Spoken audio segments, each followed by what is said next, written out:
জান্নাতের মধ্যে ভ্রমণ করতে যাবেন।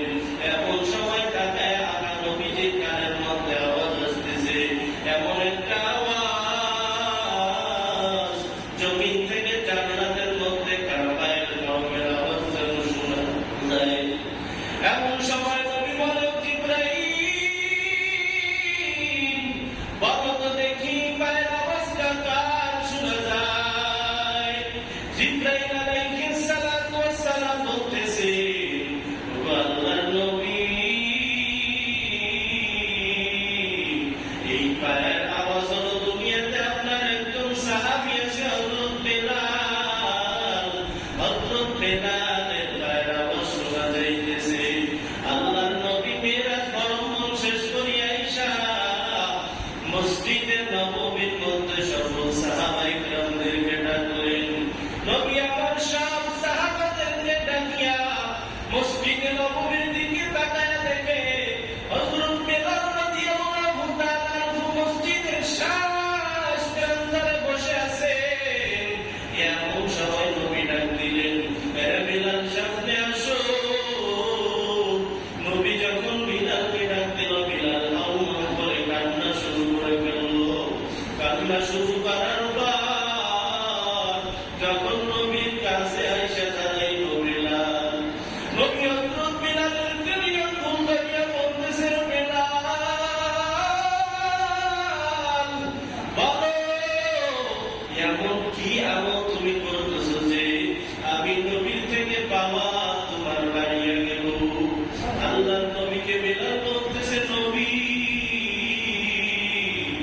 আমি বিলাল ছিলাম এমন একজন জাহান্নামের আসামি, যে বিলালকে আপনি কালিমার রশি গলায় লাগাইয়া আজকে ইসলামের পথে আনছেন, জাহান্নাম থেকে ফিরায় আনছেন।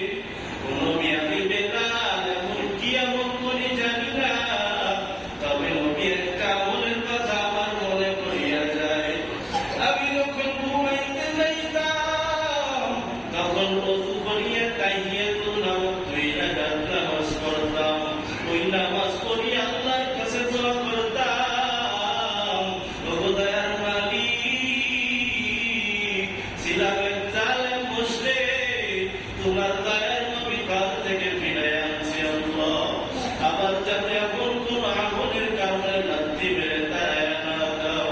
হযরত বেলাল নবীকে বললেন, ওদিকে আল্লাহ জিবরাইল আমিনকে পাঠায় বললেন, এর পয়গম্বর হযরত বেলাল রাদিয়াল্লাহু তাআলা আনহু এই আমলটা আল্লাহর কাছে এমন ভাবে পছন্দ হয়ে গেল যে আল্লাহ তাআলা এই আমলের কারণে আজকে বিলালের মর্যাদা এমন বাড়ায় দিয়েছে। আর নবীর উম্মতের দাম ওই সাহাবায়ে কিরামদের ভালোবাসার মহব্বত এত বেশি, যে বেশি এত বেশি যে মর্যাদা আল্লাহ আসমান থেকে নিয়ে জান্নাত পর্যন্ত পৌঁছায় দিয়েছে।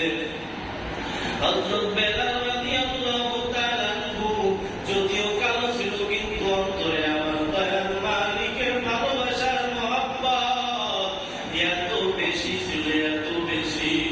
এবার আল্লাহর নবী মেরাজ ভ্রমণ শেষ করিয়া আসিয়া একে প্রত্যেক সাহাবাদের বর্ণনা দিতেছেন, কে কোন জায়গায় থাকবে। এমন বর্ণনা দিতে দিতে দিতে দিতে যখন হযরত ওমরের বর্ণনা দেওয়া শুরু হয়ে গেল,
নবীর দান মোবারক শহীদ হয়েছিল, রক্ত পড়ছিল ওই পাথরের পর বিলাল তুলুর খায় আর কান্না করে। এক পর্যায়ে খালে কান্না করতে করতে যখন ঘুমায়া পড়লেন, ওদিকে মায়ের নবী স্বপ্নে থেকে ঈশা বলেন, বেলাল, আপনি নবীকে মদিনায় ফেলাইয়া কই কই ঘুরতেছ রে বেলাল। এই কথা স্বপ্নে যুগে বেলাল দেখার সাথে সাথে ঘুম থেকে উঠিয়া আবার মদিনায় ঈশা বললেন। মদিনায় ঈশা আমার ওমরের সাথে দেখা হলো, আলীর সাথে দেখা হলো, উসমানের সাথে দেখা হলো। দিকে আসরের আযানের সময় ঘনিয়ে আসছে, আসরের আযানের সময় আসছে। হযরত ওমর বলে, বেলাল তাড়াতাড়ি আযান দাও, আসরের আযানের সময় হয়ে গেল। বেলাল বলে, আমি আযান দিব আর নবী ঈশা নামাজ পড়াবে না, এমন চিত্র তো আমি সহ্য করতে পারি না। হযরত বেলালের এই কথা শোনার পর উসমান আলী সবাই অনেক কাগজে মিনতি করলো, কিন্তু বিলাল আযান দিতে চাইল না। এবার নবীর নাতি হাসান হুসাইন আসিয়া বলল, ওগো বেলাল, নানা আমাদেরকে ছাড়িয়ে চলে গেছে, তুমি কই কই ঘুরতেছ আমাদেরকে পালাইয়া? একটু যাও, তোমার কণ্ঠে আযান শুনি না, তাড়াতাড়ি যাও, একটু কি আযান দাও, তোমার মধুর সুরের আযান শুনতে চাই, খুব মনে চাইতেছে। বেলাল বলে, আমার তাকায়া দেখো হাসান হুসাইন চেহারার মধ্যে কি রাসূলের চেহারাটা কি ভাসেনি? যদি ভাসে আমি বেলাল আযান না দিয়ে থাকতে পারি না। এই কথা বলিয়া বেলাল মিনারে উঠিয়া আযান দেওয়া শুরু করে দিল। ওদিকে বেলাল যখন আযান দিত, মক্কার গলিতে মদিনার গলিতে গলিতে যত মানুষ ছিল সব মানুষগুলি মসজিদে নববীর মধ্যে চলে আসতো। কেমন যেন এমন একটা চিত্র ভাসিয়া উঠল, যেই চিত্রতে মনে হয় নবী আবার চলে আসছে। এরে আল্লাহর গোলাম, রাহমাতুল লিল আলামিনের সাহাবায়ে কিরাম এমন ভালোবাসা যে আঁকড়ায়া ধরেছেন মায়ার নবীকে, আল্লাহকে। তাদের মধ্যে তো তাকওয়া ছিল, সত্যবাদী তাদের মধ্যে ছিল। পরে আল্লাহর বান্দা আজকে থেকে তওবা করিয়া নাও, আর জীবনে কখনো দাড়ি কাট বানাবে, পর্দায় চলবা না, ভালো মানুষদের সাথে চলবা, সত্যবাদী মানুষদের সাথে চলবা। দুনিয়াতে ঘুরিয়ে দেখো এমন মুত্তাকি বান্দা কে আছে, পরহেজগার বান্দা কে আছে, বুজুর্গ কে আছে, আল্লাহ মানতে পারে এমন মানুষ কি আছে? এমন একজন ভালো বুজুর্গ দেখিয়া পীর বানিয়া নাও।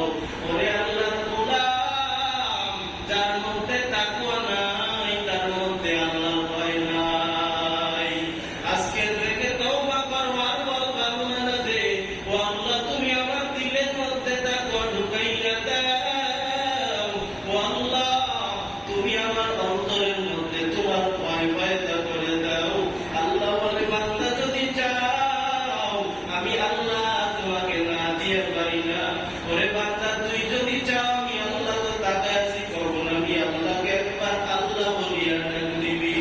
যদি আমি আল্লাহর জন্য তুই এক পাওয়া গাও, আমি আল্লাহ তোর জন্য 70 পাওয়া বেড়া দেই। ওরে বান্দা তুই আমি আল্লাহর জন্য পাগল হয়ে যাও, আমি আল্লাহ তোর জন্য পাগল হয়ে যাব। এমন আমল করিও না যে আমলের কারণে গুনাহের ধোঁয়াশা